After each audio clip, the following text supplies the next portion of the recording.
Awesome. All right. Very, very good evening, everyone. Thanks for joining in. The fact that you're here tells me that you're hungry to learn and you want to know something insightful, which will help you do really well ahead in your career, right? So, very, very warm welcome. My name is Manmeet. I have Balaji with me today. Balaji, of course, works for Google as uh, as a senior engineer, and I'll introduce him in detail in a bit. But for you guys, this session is, I think the way we have designed it is that anyone, while we named it B.tech, I think anyone who's doing an undergraduation, by understanding what we're going to share next, right? We have 5 very crisp lessons to share with you, right? Of what you should be doing if you are just entering college, right? Or maybe even if you are in your first year of college. So I'm sure Balaji also and me also, I wish we knew these things when we were much younger. And the idea of today's session is to share all of this with you in a very nice, clear way, right? And who better to share all of his learnings with me than someone who's worked at Google? You all are attending this on YouTube, right? And he's part of the same company, and I'm doing this on Google Meet, and he belongs to Google, who built all of this. So he's seen a lot from the inside. Let me actually show you his journey so far, and what Balaji has done, and then hand it over to him as well. He's not just worked at Google; he's also worked at Microsoft and Oracle. I'll maybe start from the very beginning, where he's done his engineering in 2006 from Anna University, then did a master's from BITS Pilani, and then also did a management course. So, like you can see, he's been hungry to grow. He's been associated with Scalar as a mentor for 3.5 years. Now, this mentoring that he's been doing a lot is for the online program, but recently he's also been sort of helping out with the offline program. I don't know if you all have seen the podcast that is live on our YouTube channel with me and Balaji. We had a really lovely conversation with our SST students. So he's been associated with us at Scalar, and if you see his journey, a lot of experience, right? Oracle, 10 years, right? Starting from 2006 to 2016. Then did a 3-year stint at Microsoft, and right now is at Google for the last 2.5 years. Has even been to Silicon Valley, worked with leaders over there. So welcome to the session, Balaji, and thank you so much for doing this. I'm sure you had many other things also to do on the weekend. Yeah, it's always a pleasure to speak to this group of young folks, and always pleasure to be part of Scalar. Yeah. Okay, awesome. With that, we'll get going. Swaroop, please do keep an eye on the audience chat. And if you feel that there are some important ones that we should answer, you can put it in the chat, and we'll definitely take it up. The way this session will go is that we have about 5 or 6 lessons to share with you all. Once we do that, then we will open it up for Q&A. And then towards the end, someone who wants to know more about Scalar School of Technology, they can stay back and we'll take them through that. Okay. So here we go. Allow me to share my screen. Balaji, is this visible? Yep. Okay. All right. I want to start with 5 lessons that you should know before you start your B.tech, right? The first one, a myth means something that, most people do not know. So this one is probably the most important, where as a student, right, like there's a curriculum that is decided for you. You go in and you think that, okay, I will follow this curriculum. And at the end of the 4th year, if I do really well, and if I get like a 9-pointer, 9.5 pointer CGPA, then obviously I will get a job. Truth be told, today, this does not happen, right? Most kids, even at IITs, at the BITS Pilani, the thing is that students, if they have to prepare for placements, it's a separate preparation, lead code, delving deeper into data structures, delving deeper into building projects that you can show in your resume, doing internships. So it's not just that, okay, if you do your studies, you will get a good job, right? And by the way, India has like 4,000 engineering colleges today. Okay, and every college has a different reality, but generally this is true. Okay, Balaji, want to get you here in here. Have you, like, you've been recruiting so many people, right? I'm sure over the years. Have you seen like a correlation that, okay, if good grades, this person is a great fit, or what do you look at when you look at students? Yeah, I think if you look at the number of people uh, we interview, when people come in, I think there is a lot of pedigree, even with their colleges, the marks that they have scored. But you will be surprised that there is not a even a reasonable correlation between grades and their interview readiness, right, or industry readiness. So two facets to this, right? One, are you able to make it through interview? Do you have great problem solving abilities? That's one broad spectrum. So there, people who have high grades necessarily not do well there. Number two is also, once they come in, right, are they being successful, right? So it is also not their education, what they have learned in their computer science, are they able to even solve real world problems? There is a wide array of differences in facing real world versus what you read in textbooks. And truth be told, there are a lot of young engineers, young students in this country, right? So if you take, like, let's take the grades, there will be a lot of people with really high grades. So that's not going to differentiate you. And anything you would require to do beyond that, and how do you even learn that, right? So in the process of getting the marks, how do you manage to get the marks? Is those learnings meaningful for you so that you can apply it in real life? How you learn to get those marks is super important. Absolutely. Guys, I've also built and sold a company. It was called Clarity with a K. I'm also an engineer, and right now I'm the program director of Scalar School of Technology. And so we deal with like hundreds and thousands of students, right? I can absolutely tell you this with guarantee that uh, you will have to go above and beyond. Let's say if you're going to a traditional college, that if you just leave it to, okay, my teacher told me to study this, or my syllabus says that I need to study this. Now, the problem essentially is that in many cases, the curriculum itself is outdated. And in cases where the curriculum is correct, the way the teaching is done is not correct. Okay, what that means is that today, if Balaji looks at a candidate, Balaji hires a lot of software engineers. He will look at their GitHub. He will look at what kind of hackathons they've worked on. He will look at projects that are there on their resume. And are they able to talk about, like, he will ask a level one question, how did you do this? Then he'll go to level two, level three. And only if you built it yourself will you be able to explain it. So, इसीलिए, it's very important. Now, in no way are we saying that get bad grades, because that will also hurt you, Yeah. right? Traditional colleges are tricky. And why will it hurt you? Let me tell you. Because tomorrow, when you want to do a master's abroad or you want to do some further studies, your undergraduation grades are going to play a role, right? Balaji, anything you want to add on that? Yeah, I think don't underestimate the importance of grades. So it is, as you said, for higher education, it's important, and to some degree of first level of filter that people apply is also on the grades, right? So like you need some metrics to get the pool of candidates to interview. So there is a degree of importance of grade, but yeah, like you said, the type of course that are being taught, how you learn it, whether you it remains with you for the rest of your life. So that's more important as you go through your undergraduate or postgraduate. Got it. Balaji, what's it like at Google?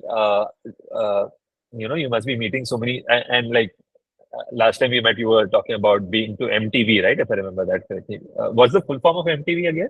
So it's Mountain View. It's a place where Google offices. Yeah. Offices there, right?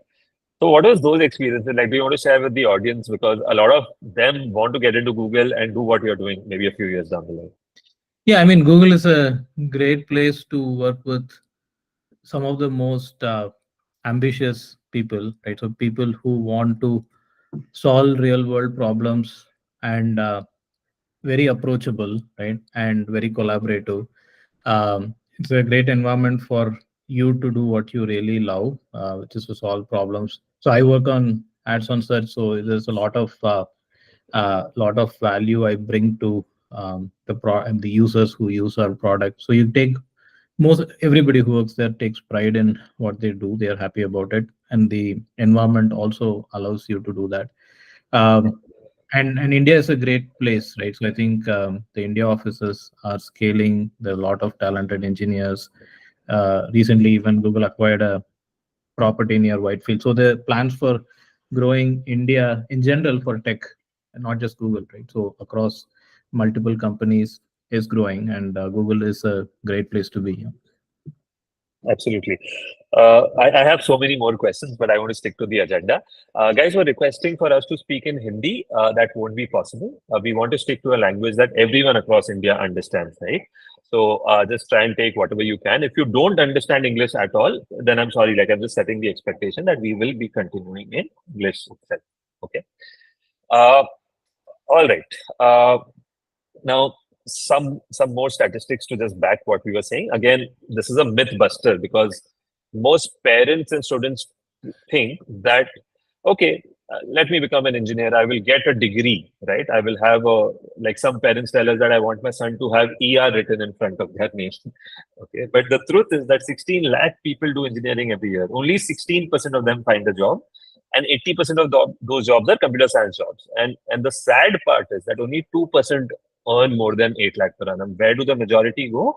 The 3 4 lakh rupee kind of jobs in service based companies. Okay, so there's a massive like issue today with B.tech, and there is enough and more data to tell you that. So uh, see, I understand that everyone will be in a different reality. Someone has cracked a tier one, someone has cracked a tier two, tier three, tier four. You need to understand that there are 4,000 colleges. Now, the top 200, 150 to 200 colleges, you are still in a better place. Okay. But the 3,800, which I'm talking to the majority of us here, that's a very tricky place to be in because if, let's say, you are a topper in those 3,800, that also does not mean that you'll get a job because you will have to build your skills, which employers really recognize and appreciate. Okay. All right.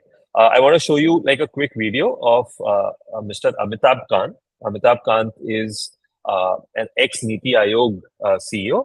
He was also the G20 Sherpa. He is a very like senior person in Mr. Modi's cabinet. My Uh, belief is that much of the curriculum that we've designed is totally outdated and not in sync with the present world if you have to cause disruption.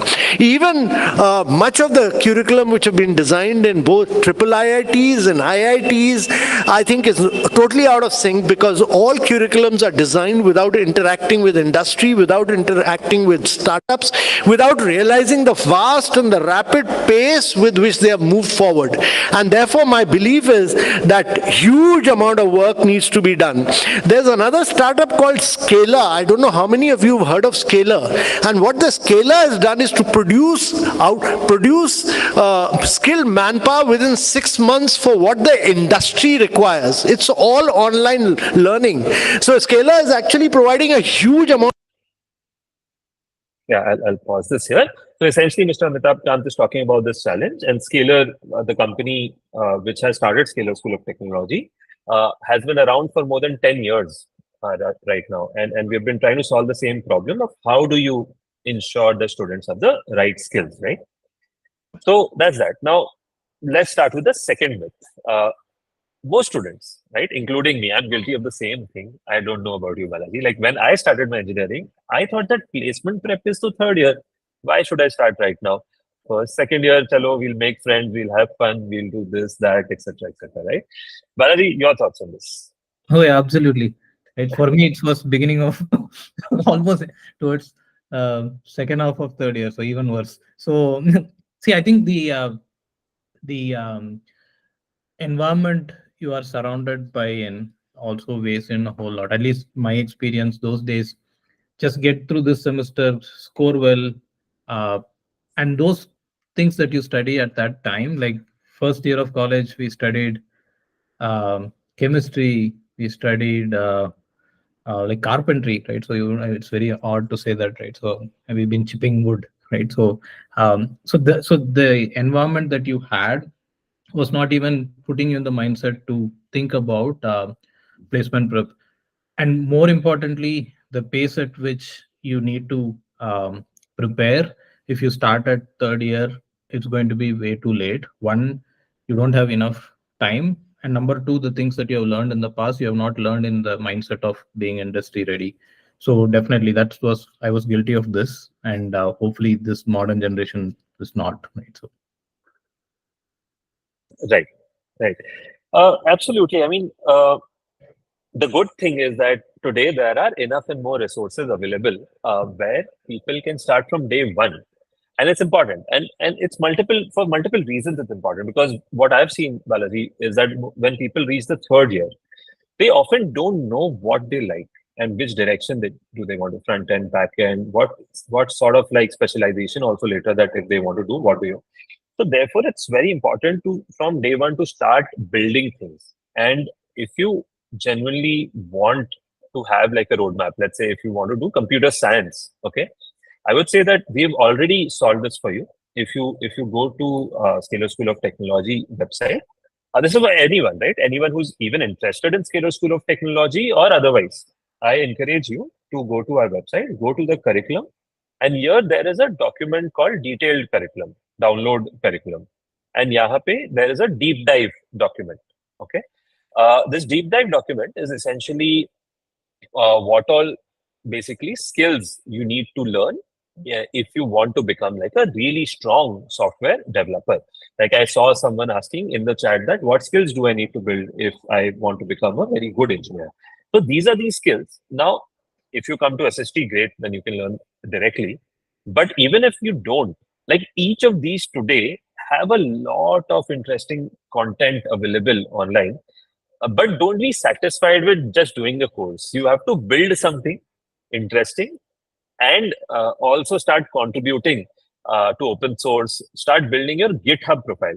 Balaji, do you want to tell the audience what is a GitHub and how is it relevant to someone who wants to build a career in computer science? yeah, so I think the primary way you learn is by doing, like what Manmeet said, right? And then doing it is actually going to happen through multiple projects, right? So where you apply your learnings, and each of these projects you can keep iterating and improving upon.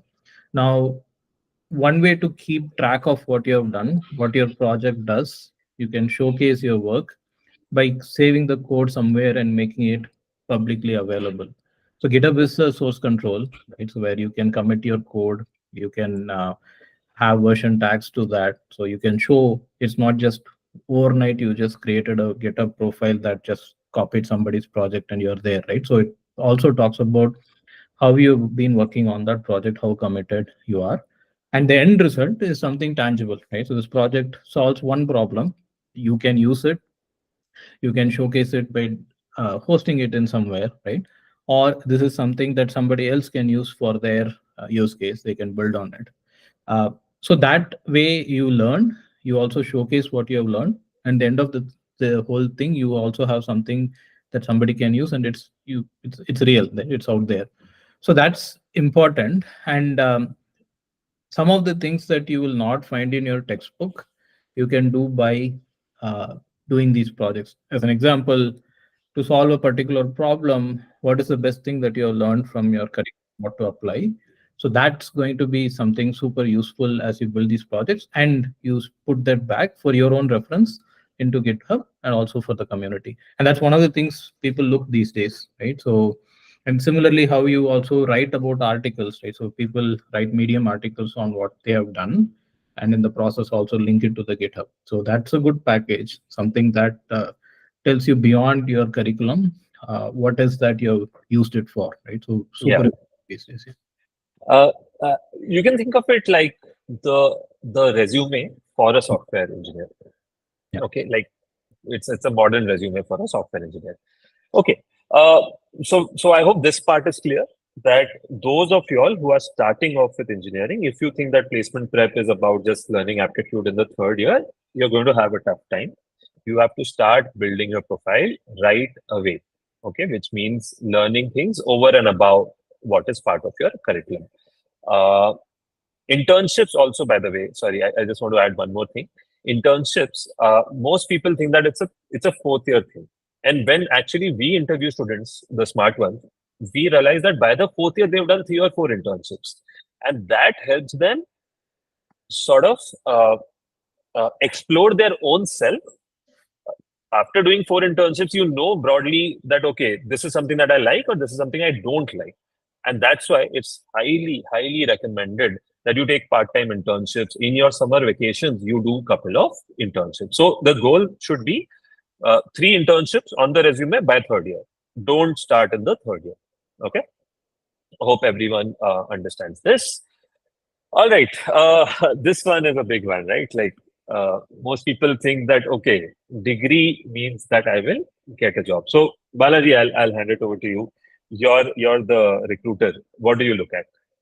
So honestly, degree is the last thing we look at, right? To be honest, so even if you look at job descriptions at Google or anywhere, it's like a bullet at the end which says bachelor's in science or engineering, uh, in computer science or few related fields. So I think that's just a check mark to say that you have completed the requirement to have be finished a college, right? So what is super important is the rest of the thing that you see in the resume, right?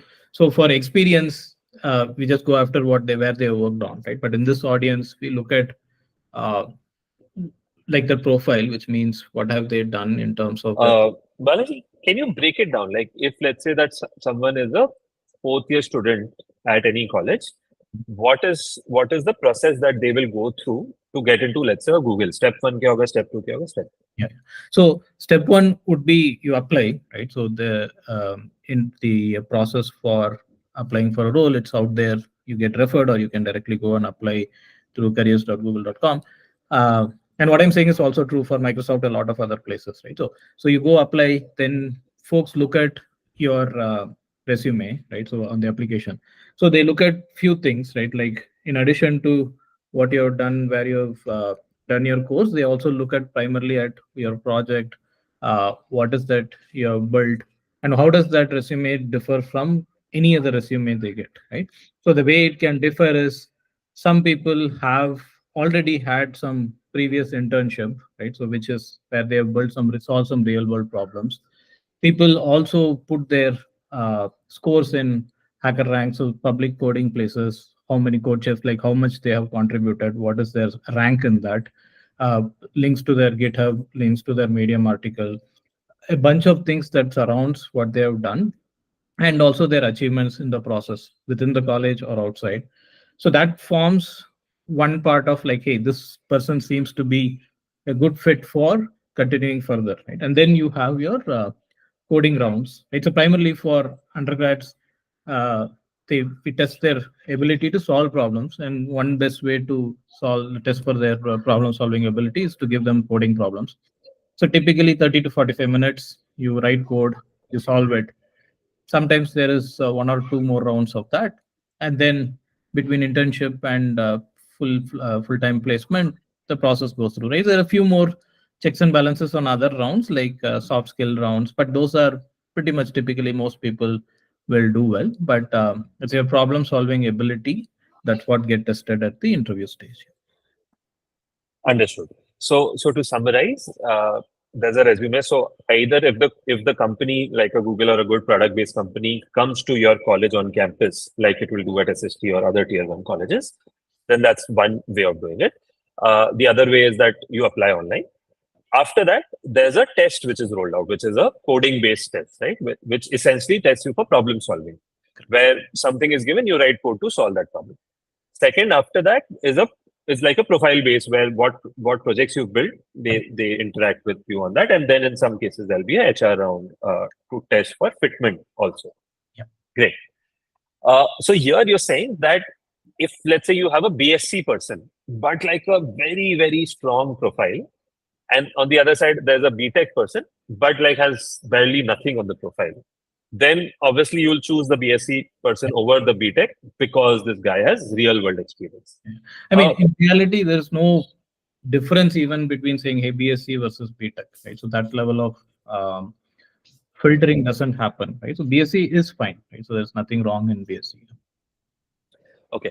In fact, I was like when I was also researching on this, I looked at a couple of like job listings. Like I looked at Google, I looked at Amazon, and actually they've written bachelor's degree or equivalent practical experience. What they mean is that they don't even need a degree. Like if you have practical experience, you don't need a degree. Yeah. Right. And same, I think Amazon also is talking about having a bachelor's degree or equivalent. Yeah. So I don't think like Google, like Balaji, you said that initially it's just a qualifying criteria. It's not a selection criteria. Yeah. Okay. I think this myth is very clear. Thank you, Balaji, for answering this. Let's move on to the next one. Now, only coding skills matter, right? Like a lot of people think that, hey, I'll just go in and I'll learn two programming languages. I'll do two projects, and everything will work out in my favor. Unfortunately, there are other things that also matter, right? Balaji, you want to talk about this, like the importance of teamwork, soft skills? Yeah. So I think most, unlike popular opinion that people think everybody in Google, Microsoft are just sitting and coding in front of a monitor and there is a command line and this all this geeky code is going on. So honestly, it's a lot about uh, whether, so let's break it down, right?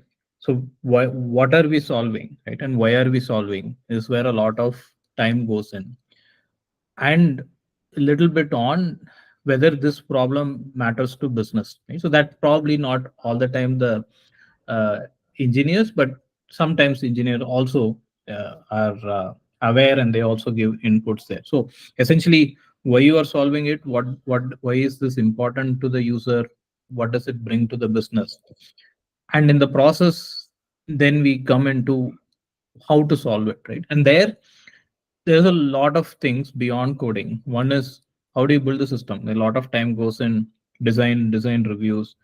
It is a lot of time spent in sharpening your knife right before you go to the job. So coming up with the right design. So that design means that you also have to talk to not just your immediate team. A lot of times there is cross team dependencies. You use somebody else's work, they use your work, so you go interact with teams across time zones. So you should be able to describe your problem, what do you need, and also negotiate, right? So many times they have their priorities. You want to negotiate with your peer team members, external team members to get what you need, and then you get to building it, which is the coding. And even in coding, a bunch of things, right? Once you write a code, uh, you take it through code reviews, you get feedback in code reviews, you incorporate it into your code review. Sometimes you go back to the design, you justify your code, so you defend your design, you defend your code. So a lot of things beyond coding in terms of interpersonal skills, in terms of thinking long term, in terms of science first, like some of the principles that you would have learned in college, how to build software, is where a lot of time goes. And Yeah. if you do those well, the amount of time you need to rework your code significantly reduces. Yeah, yeah. Actually, thanks for clarifying. You didn't put this as a myth. I think most people think that coders are just in front of a laptop 24 hours or maybe 12 hours a day. That's not true. Maybe it's 2-3 hours a day, and to get to those 2-3 hours of coding of what to build, you need to align with a lot of people, and for that you need to, like, I can think of myself, Balaji. Like when I was in college, I was this guy who used to be in the back bench, last bench, and I was very shy. Like I was. I used to come from like I used to travel 1.5 hours to reach college. And the other people, like I studied in Bombay, and the other people were like these really South Bombay cool kids, right? So uh, uh, for me to build confidence was a 3-4 year journey of doing a lot of things which helped me today. I'm sure you've also probably worked on these skills separately. What did I do? I started reading books. Started with very simple, like maybe Harry Potter. A lot of people are asking us to speak in Hindi. Like, understand this, guys. By knowing basic English, like if you can communicate, you'll have a very large edge. Like, I'm not like, don't go in the nationalistic angle that हम Indians है, हमें हिंदी में बात करना चाहिए. वो सब ठीक है, हम हिंदी में बात करेंगे, बट जॉब चाहिए, अच्छी नौकरी. So because you have to work with MNCs, and English is a global language today. So you need to be. So therefore, start with reading. There is something called Toastmasters, Toastmasters, Toastmasters Club. In case it's there in your college, be a part of it from day one. If it's not, try to start it in your college. Okay. There will be some club in college to help improve your public speaking. Start working on those kind of things as well, because your college is not going to teach you. They will teach you in third year when it's too late. And some placement ke liye, some training ke liye, someone will come and they'll help you prepare how to tell me something about yourself. But by then it's too late. Okay, so I just want to share some of this learning. Balaji, have you done anything specifically to improve on your soft skills over the years? Yeah, I think the one thing, as you were speaking, I was reflecting on is you put yourself in uncomfortable situations, right? So where you don't want to do it, but then just you have to do it, right? So like presenting, like I was like the first time I was working somewhere and somebody was visiting from the US, very nervous, very shy. You don't know what you are doing, forget what you're going to present, right? But my at that time I figured out to stand out. I mean, there's a lot of smart engineers, right? So to stand out, just go volunteer for presenting like 2 slides, right? Not nothing more, and there's nothing controversial or questionable in those slides, like about our team, what we do, and hand it over to the next person. So put yourself in small, starting with these small situations, like even in your college, maybe just introduce a guest, talk about what they have done. So unless you have this exposure, and sometimes you will struggle, right? It will be hard, it will be difficult to do first, but as you, and it is true even for me now, right? So take up a project that you don't feel confident on, but let's take it on, like we'll figure out what it goes, and that will be a life skill, right? So to take on things which you're not comfortable with, it will help you step up out of your comfort zone. Awesome. Okay, I'm personally very passionate about this one. So let's go to the next one, which is that, hey, uh, see, th- there are maybe 5 or 6 cities in India which are hubs for jobs, or let's say tech-based jobs. Okay, which are these cities? Starting from obviously Bangalore, then you go south Chennai, then you go to Hyderabad. These three are there definitely. Mumbai, Pune, Delhi, NCR. Now, if you look at these hubs, right, what happens is that, let's say Bangalore, Google is doing some event. Uh, you can obviously go and be part of that event. Second, because you're in Bangalore, someone like Balaji can always come to your college and conduct some sessions.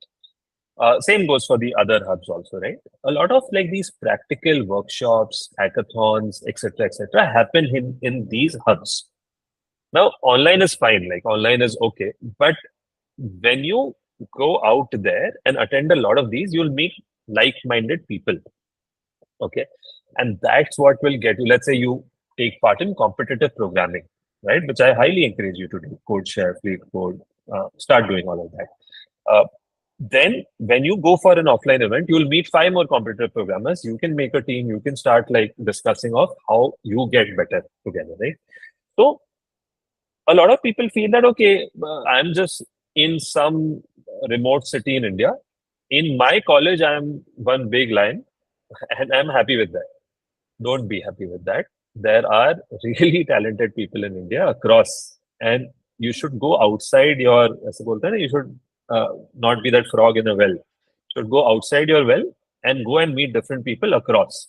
Uh, and it's very easy. Unstop पे ये होता है. There are many like platforms where you will find the listings of these kind of events. So from year one, I want to, like at SST, our students are very active with this. They keep going to different. They keep getting invited to some workshop here and there, right?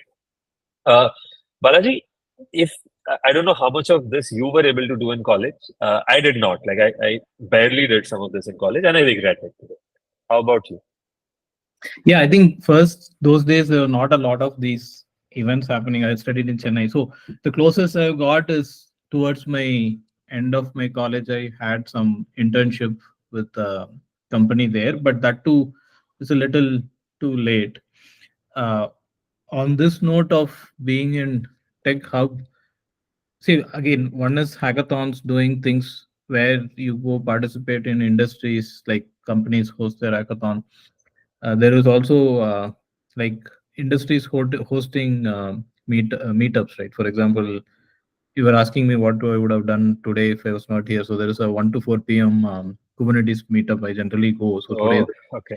that's there in so Microsoft hosts this in the Prestige Funds building in the Outer Ring Road. If you're there, so it's free, and if you're passionate about some of these technology, and you hear it from industry practitioners for free, and you connect with those folks, and you also understand, well, one is to find opportunities there, and also the other thing is to understand what you really like, which excites you most. So definitely cannot happen uh, if you are outside of these happening places, right? So may not be possible for everybody to move their family and rest of the commitments, but wherever possible, especially if you're looking for a place where you want to go for college, if you have between choice A and B, definitely have this as one strong criteria on where you're going to study, what is the opportunities around you beyond your college. And actually, let me show people an example. So right now, while Balaji was talking, I went to the Unstop website, and here I went to compete, and I can see all the competitions. I put a filter on offline, so event type should be offline. So once you put that filter, you will see a lot of these things. So for example, company like IDFC First Bank is a pretty famous bank. So they have come up with an open innovation challenge. Can you take part in some of the things that they are talking? They've given some problem statements, and you need to come up with like some sort of solution for that and explain it in a proper way. Now, when you do many of these, again, like so, your resume starts building up, and more than that, you start getting exposed to things which you were not originally comfortable with, right? A lot of these places, when they host the best projects, they try to hire in. So they find the smartest of engineers in this process. There can be sometimes open job offer right at the end of it. So yeah. Yeah. Great. So we promised 5 things that you should know before you do your B.tech. But guess what? There's a bonus. Okay. Now, see, nothing against teachers in currently in engineering colleges, but you have to be smart about things. Okay, like if there are 10 teachers, what we've typically seen, right? And I've gone to many engineering colleges. When I ran my company called Clarity, I used to do a lot of this placement training and all that through industry mentors. I've noticed that out of 10 teachers, 8 don't have any idea like of what the latest technologies are. Maybe 2 of them are trying. Uh, what that means is that, and actually with technology, what happens is that every 3 months there's something very exciting, right? Like Chat GPT happened. Now generative AI is the thing, right? Now, one part is putting it in your curriculum. Now, many of these courses are coming up, right? Like specialization in AI, etc. But what you need to look at is the kind of teachers. So if you just leave it on your teachers that, okay, these guys know whatever they are saying, we will follow, it's not the smartest thing to do because they themselves don't have a lot of industry experience. Um, and therefore, the suggestion is that you will have to follow some of the latest people on YouTube who are cutting edge in the kind of things that they are teaching. Like they really have done things themselves, right? Balaji, you want to add on this, like your experience? Yeah. So I think a lot of these latest technology is coming more inwards from people who practice at their work, right? So yeah, as you said, all respect to teachers, they will probably set your foundations right on data structure and coding, but things are evolving so fast, and unless you are middle of it, it's hard for any teacher to give you the most relevant and up-to-date content. So definitely, yeah, you should have this connect beyond your teachers to know the latest and greatest. And like what Manmeet said, there are multiple ways to do it. Yeah. Awesome.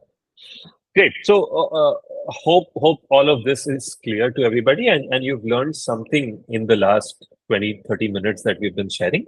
Like I'm just going to summarize things before I take questions from everyone.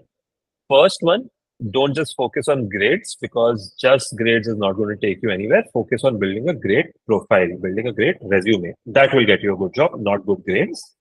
Second is don't wait to start placement prep in third year. You will be in trouble. Third is degree से कुछ नहीं होता, skills से होता है. Fourth is that soft skills are also important. Start working on it from day one. Fifth is start taking part in a lot of like competitions, hackathons in like hiring hubs so that you can network and meet like-minded people. And the bonus one was that just don't depend on teachers for the latest stuff. You will have to put in extra efforts there. Okay. Now I'll open it up for Q&A. Swaroop, who has been helping me, has already collated some of these questions and from the chat. I think Balaji, I'm going to take it one by one, and maybe we can like give crisp answers for each of these. One thing that we noticed was B.tech or BSc. Which one is better? Or BCA also. I think we can put BCA also here. Which one is better? I mean, hardly there's no such thing as which is better than others. Of course, we go by the college description of these curriculum. Some may have some courses differently than others, but at the end of the day, for somebody to work in tech, are you good in problem solving abilities? Are you good in your coding and design and soft skills? It could come from any of these, right? So practically, a lot of this doesn't matter. And historically, some of this has come from the past, right? So where BSc used to be a prereq to do BE, right? This is the 50s, and things have not changed from there. So in my opinion, as long as you have the right skills, these degrees don't really matter. Sure, and maybe I can add a few things on top of that. See, I think a lot of people who ask this, I mean, you have to go a couple of levels deeper, right? Like today, Indian Institute of Science also gives a BSc. Now, if you ask me that, is that BSc better or a tier 3 B.tech better? Obviously, the Indian Institute of Science BSc is better, right? So there are obviously multiple angles that you need to look at. Please don't generalize things about career, right? There are 8 parameters that you should look at. First, really go deep into what is the curriculum that they have and what is the kind of teaching methods. Is it just rote learning or are they actually getting you to build things? And is there a history, or you can talk to seniors and find out if the students are building things in that college. Second, what kind of faculty are there? Third, peer excellence, super important. Like how selective is the college? If it's allowing everyone to come in, that means not that great, right? Fourth, where is the campus location? How good is the campus? What are the kind of past placement records? What's the culture on campus? Institutional credibility, and then what is the fees, etc. What's the entrance process? So you need to ask all of these questions and then conclude specifically which college and which course is better. Don't generalize things like this. Okay. There's one more question. I'm moving on to the next one, Balaji, unless you have anything else to add on the previous thing. We get this often, like, okay, which engineering course is better, artificial intelligence or computer science engineering? I can, yeah. So yeah, I think you need to be very good in your foundations, right? So even if you are going to do specialization on artificial intelligence, you would spend a lot of time in getting your basics right. So if I am given a choice, I will look at the course and see which is the one that gives me the foundations right. So AI is the last a year and a half's hype. So if a college gives you just very AI focused, a lot of them are around that and doesn't set your foundations right, probably should avoid, right? So get your basics right, and even doing a good computer science degree without AI is perfectly fine. Yeah, my take here is that those people who ask this question have done zero research. Like they know very surface level things, and like understand this. Like a college which offers a B.tech in AI and a B.tech in CSC, if there are 40 subjects taught in both, 35 are common. Okay, it's the same course. It's just the packaging is different. And therefore, next time you ask this question, download the syllabus and go deeper and read it. So I'll show you like a sample syllabus. For example, like the same thing that I was showing you earlier, right? Now, SST syllabus, Scalar School of Technology, the way it is designed is that initially it focuses completely on fundamentals. Okay. Now, in order to be good in AI, eventually you need to know computer programming first, right? You need to know mathematics. You need to know web development, data structures, advanced version, object-oriented programming, probability, operating systems, database schema. Uh, Again, like details of that going into advanced topics, cryptography.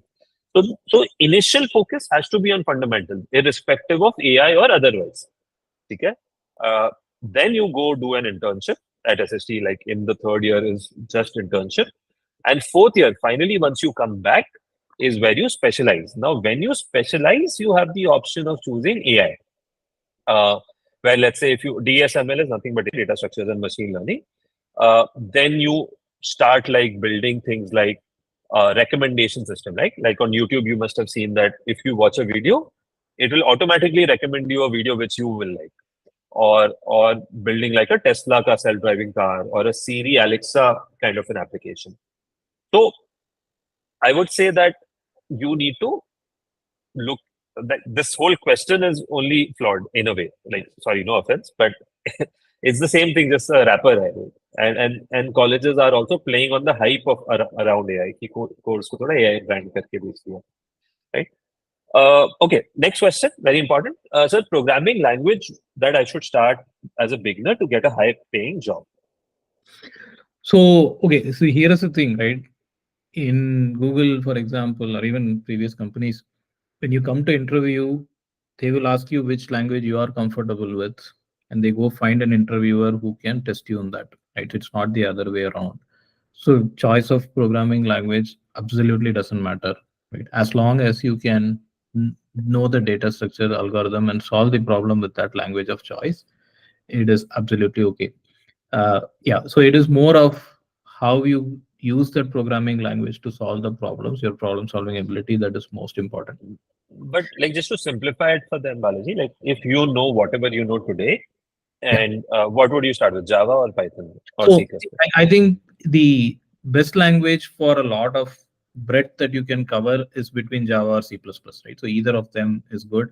Some niche skills might require you to learn Python, but if you're good in one language, you know it really well, you can solve it. That's a good start. And as need be, as you go into work, you may need to require to learn other languages, which you can definitely learn Yeah. easily.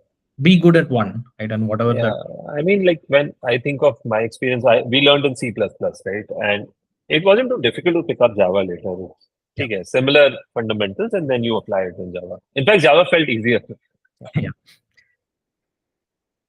Okay, great. So let's look at a few more. Is degree really important? We answered that. Is specialization important? I think we answered that to also a certain extent.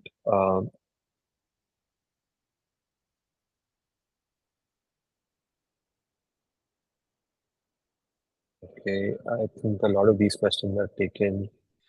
So Scalar is an online college like IGNO?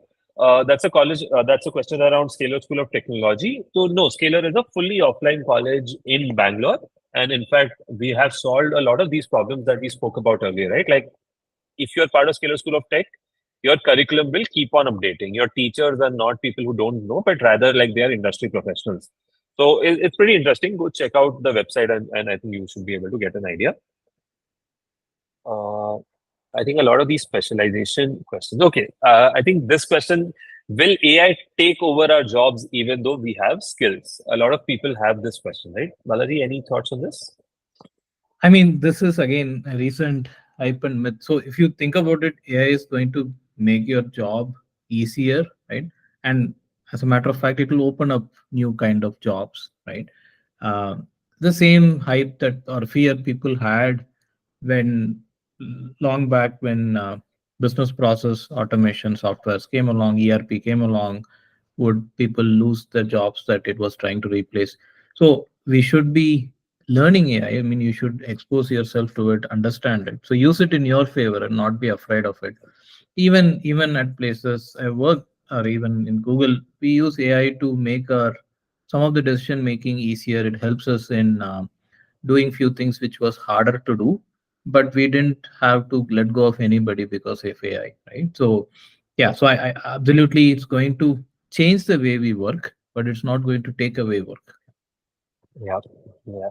In fact, there's a very nice analogy to this. Maybe I want to share with the audience. Like, think about it. When the refrigerator was invented, Balaji, as per you, which company or which type of companies benefited the most from it?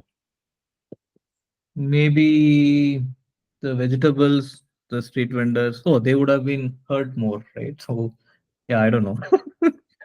Yeah, I mean, like when it first comes intuitively, you probably think the electricity Correct. companies Yeah. or the fridge manufacturers. Mm. But think about it, the companies like Coca-Cola, Mm. right? All of the FMCGs, the huge FMCGs, the Walmarts, etc., the stores exist because today there's refrigeration and there are so many like industries around it, right? Now, if you go 100 years back, would you be able to imagine that today? No. Yeah. So fridge is a platform which enables like many more things to happen, right? In the same way, AI is a platform which will go into every industry and is going to disrupt things and is going to improve that industry, and more jobs will also get created. So I think that's a moot question, and I think we should move away from that. And the right question to ask is that if you're really smart, then you would figure that okay, like how internet was starting in the 1990s, the AI thing is starting now.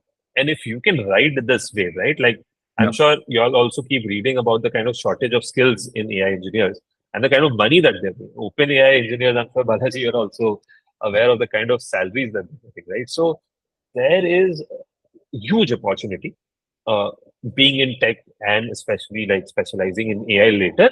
But again, don't like start thinking about AI from year one. Year one, two, three, focus on fundamentals, and then you can specialize in AI later.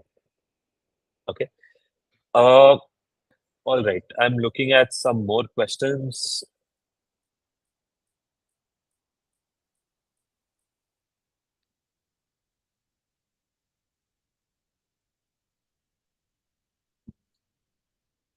Does BSc not have any scope? I think we answered some of this, right? Like these standalone, like honestly, guys, मैं थोड़ा सा detail में समझाता हूँ. I think a lot of people have this question, right, around how do companies hire and all that. So for placements, there are three factors that are important. Okay, and I think someone said that I'm watching with my parents, and for them also it's important to understand. So I'll go a bit in depth and explain this to you all. देखो, from a sort of placements, it's a function of three things. And Balaji, like, please add on like into this, right? One is how strong your profile is.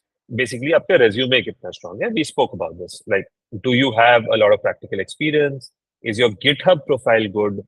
How many projects? What kind of competitions, etc., etc. That's your profile.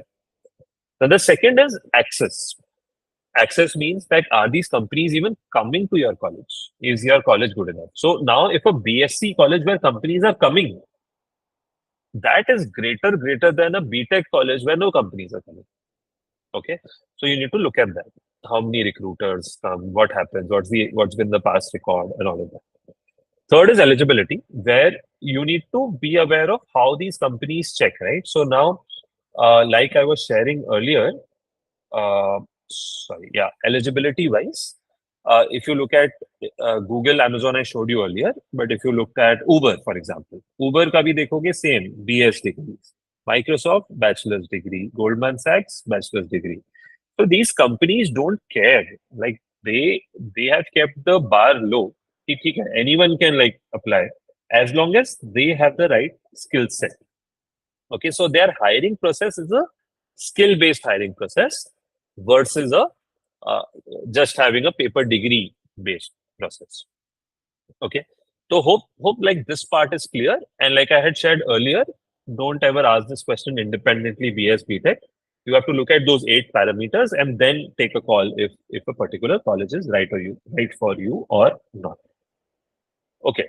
Uh, I think, Swaroop, if there are any other questions that you think we can answer, because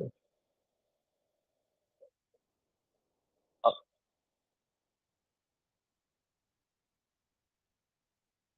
right, right. How to join SST, why SST, if I can do BTech somewhere, and then Skiller, what amount of programming language do we need to know? Okay. Uh, I am like before, so like I had said earlier, I will definitely like answer questions around SST and help the audience understand that. Maybe I'll take one question around like a generic question, which is like mathematics. How good do I need to be in mathematics if I want to become good in programming? Balaji, in your experience, like I can share my input, but if you can share inputs on that. Yeah, I think mathematics helps your analytical thinking, right? So, of course, you're not going to directly use HCM or LCF for linear algebra in computer science, right? But primarily, if you're good in mathematics, it will help your ability to be sharp and solve problems. Having that said, that there are certain mathematic concepts, which, for example, we talked about AI, ML, that's going to be super useful. If you're good in mathematics, you easily can understand some of the mathematical concepts in machine learning, right? And on the other hand, we also use statistics, right? So statistics is part of mathematics, and that is super useful anytime you make decisions with data, right? So whether to launch a feature or not, we run experiments. So statistics is also a great part of how we work. So yeah, I mean, and in the future, mathematics could become huge because of the explosion of AI and ML. So everybody should be having a good handle of at least the basic math that is taught as part of your engineering curriculum. Yeah. Absolutely. So my take there is very similar. See, if you don't love mathematics, then I'm not sure if like getting into proper back-end engineering and all of like, detail engineering is a great idea. Maybe a front end and some design UX UI kind of fields you can get into. But being good at mathematics logic is a fundamental part of computer science, and therefore maybe you should be careful about like this decision and think through it. There are other fields where maybe maths is not that important. Like I said, design, UX, UI, you can explore those as well. All right. Okay. Now on to SST related things. So now people who were here for the 5 things to know before B.tech, thank you so much for attending, and I hope you gained a lot. Now, out of you all who are curious to know more about SST, can stay back, Scalar School of Technology, and I can take you through like what is the concept, and maybe answer like a few questions. And the others, like if you're done, so you can go ahead and leave. So thank you. So coming to this, so there's very interesting data that I want to. Oh, sorry, yeah, I missed that completely. Thanks, Farouk. So we had promised everyone a free computer science course. So this course is also, by the way, taken. It's a beginner course in computer science taken by an ex-Google engineer. Uh, for that, to get access to that, there is a form that our team has put in the description. You need to fill up that form. Once you fill it up, and I think there's some deadline also which will be mentioned in the description. Once you fill it up by that deadline, you will get that access to that form, to that course in your email. Okay. Hope you guys benefit from it. Swaroop, also after that, maybe you can also put in case people want to know more about SST, there's a Telegram group. So maybe later we can put that as well. Okay, awesome. Okay, so the slide that you see on the screen, guys, see right now India is a $3 trillion economy. India is where China was about 20 years ago. Okay, now from 3 trillion, like in an aggressive case, we go to 15 trillion. Okay, in the next 15 years. In like a base case, like a conservative case, we reach 10 trillion. Now, the world economy at the same time is obviously not going to go as fast. We're going to, at the world level, go from 100 trillion to 150 trillion. The point is that India ka ye jo itna sort of fast growth that is going to come, a lot of that is going to be driven by what? Technology. Already happening. Like Balaji was saying, Google barely had any presence in 2010 when we graduated. But today, Google has, I think, 5,000 engineers in India, right, Balaji? Or perhaps even more. Yeah, 5,000 just in Bangalore, so it's growing. 5,000 just in Bangalore. So I think India is going to build for the world from India, and tech is going to play a huge role in it. Multiple reports talking about like software is eating the world and how new jobs are going to come up. However, there is one problem. This entire thing that we spoke about Today, of these 4,000 engineering colleges that exist today, very few focused on product-based jobs. They are all focused on service-based jobs. Product-based jobs are slightly higher skilled engineers who know the latest technologies. Okay, and multiple reports say that how only 3% of Indian engineers have these new age tech skills. So we want to change that, which is Scalar. So Scalar has been out there for almost 10 years now, and we've placed more people into Amazon than all IITs combined in 2022. We've got a stellar placement record. And some of these same companies will also be partnering for Scalar School of Technology. Okay. Scalar had headed Times list of emerging tech stars. All of that is there. Now, what is the concept of Scalar School of Technology? Concept is simple. If you are building a technology program, build it with the people who are going to hire. And therefore, we work with 100 plus leaders, right? People like Balaji, for example, they know what's needed in their daily work, right? And therefore, they are able to tell us that, okay, these are the skill sets that engineers should have. And at Scalar, we've trained more than 40,000 people. So we also know from those learnings. So the idea of SST is that 100 plus leaders have come together to build this undergraduate program. And the idea is how do we disrupt this traditional education system, right? We started in 2023. This year will be our second year. Now, this is a 4-year undergraduate program in which students in parallel pursue like a bachelor's, which is a BSc in computer science, with Pilani, and a master's from Wolf University. It's very selective. It's not easy to get into. Last year, I think 5,000 people took the test and only 200 got in. The curriculum is cutting edge. I'll talk about that. The curriculum is, in a way, like I've already shown that detailed curriculum to you all, right? The summary of that is that the first 2 years, you learn the fundamentals, then you do an internship for a year, and then you specialize in the last year. A lot of learning by doing. For example, these are some of the projects that are built by our students. All of the teachers are people who have industry experience. Mentors are also people who have industry experience. And then we have super mentors also. These are people who are CXOs, CTOs. Like I'm sure you've heard of Dipinder Goyal, if you've heard of Flipkart, you've heard of DirectEye, Zeta. So the leaders of these companies come and teach at SST. Then there is the batch, which is obviously very, very strong. Given that it's so selective, students have multiple achievements. Our campus is located in Bangalore. This is not an online program. This is an offline program. You can go to our YouTube channel.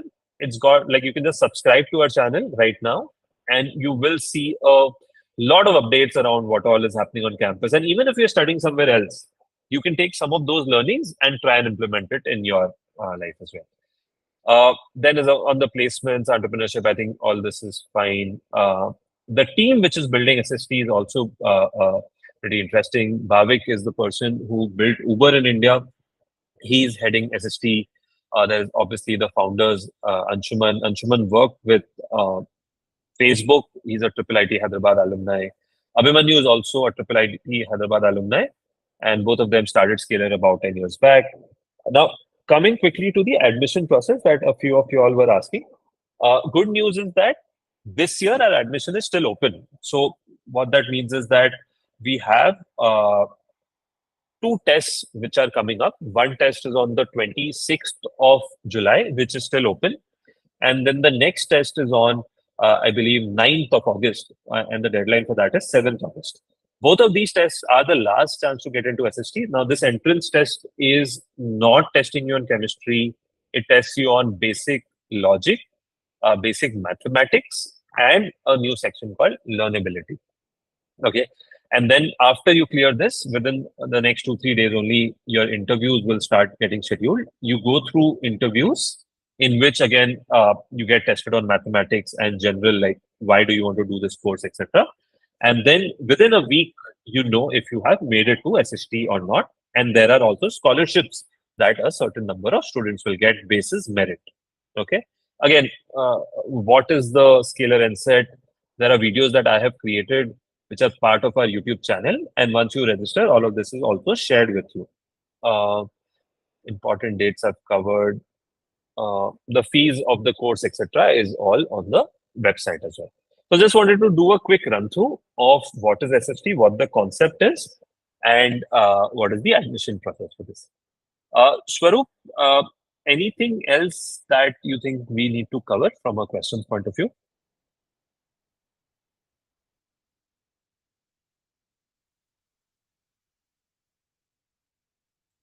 Okay, great. So I'm sure a lot of you all have further questions. I'm also part of this Telegram group where Swaroop has put the link in the description. You can put those questions there, so either me, someone from the team, or other community members will answer your questions. And also the website and the YouTube channel has a lot of resources in case you want to. Like there's a playlist called Getting to Know SST, which will clear all your doubts about this.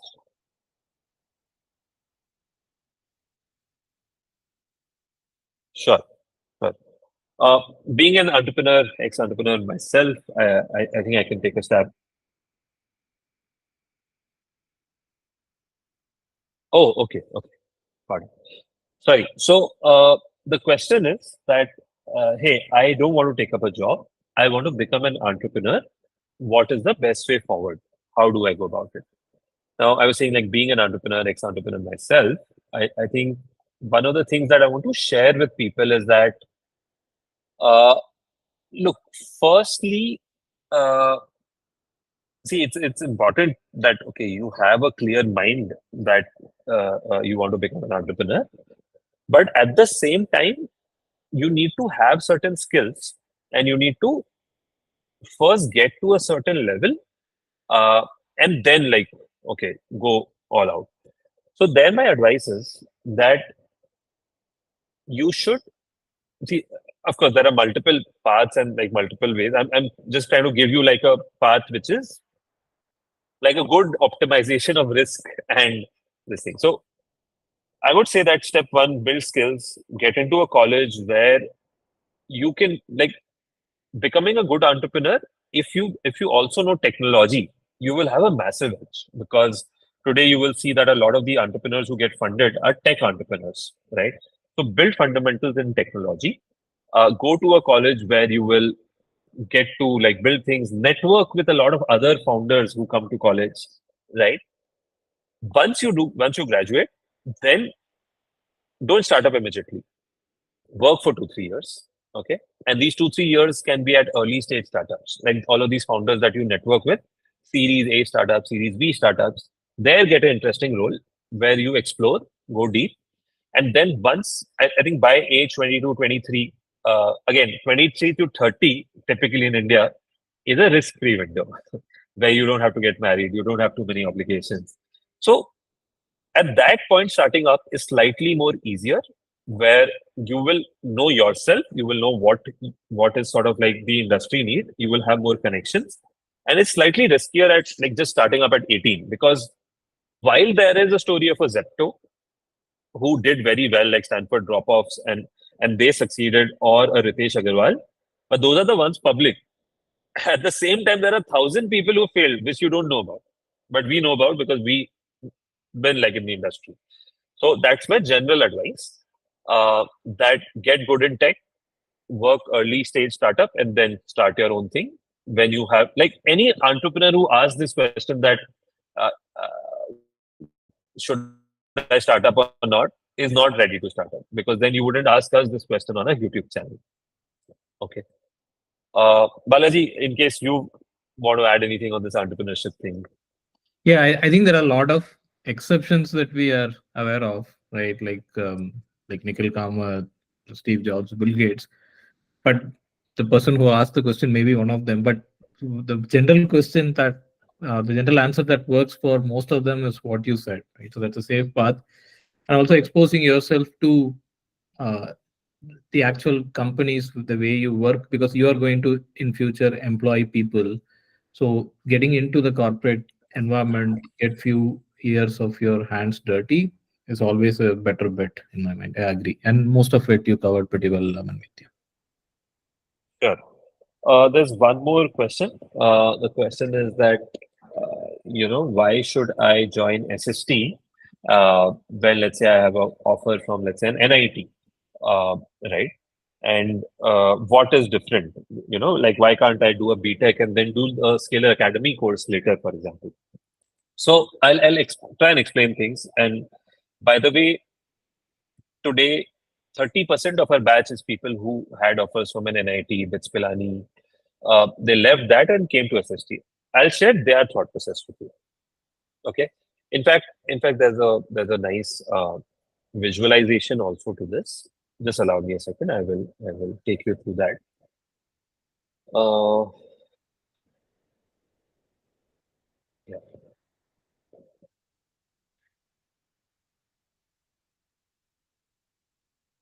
Okay. Is my screen visible? Yep. All right.